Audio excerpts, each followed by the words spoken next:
ঘন জঙ্গলের মাঝখানে দাঁড়িয়ে ছিল এক পুরনো বাড়ি। দেয়ালের শ্যাওলা, ভাঙা জানালা দিয়ে বাতাস ঢুকলে কেমন একটা কান্নার মতো শব্দ হয়। স্থানীয় লোকজন বলে ওটা ভূতের বাড়ি।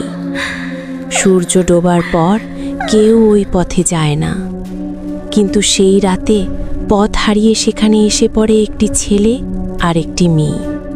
চারপাশ অন্ধকার, মোবাইলের নেটওয়ার্ক নেই। বৃষ্টি শুরু হয়েছে। কোথাও থাকার জায়গা না পেয়ে তারা বাধ্য হয়েই ওই পুরনো বাড়িটায় ঢুকে পড়ে।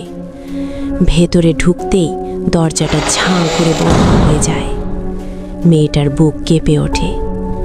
এখানটা ঠিক ভালো লাগছে না। ছেলেটা জোর করে সাহস দেখায়, ভয় পেও না, সকালে বেরিয়ে যাবে। কিন্তু রাত বাড়তেই অদ্ভুত ঘটনা শুরু হয়।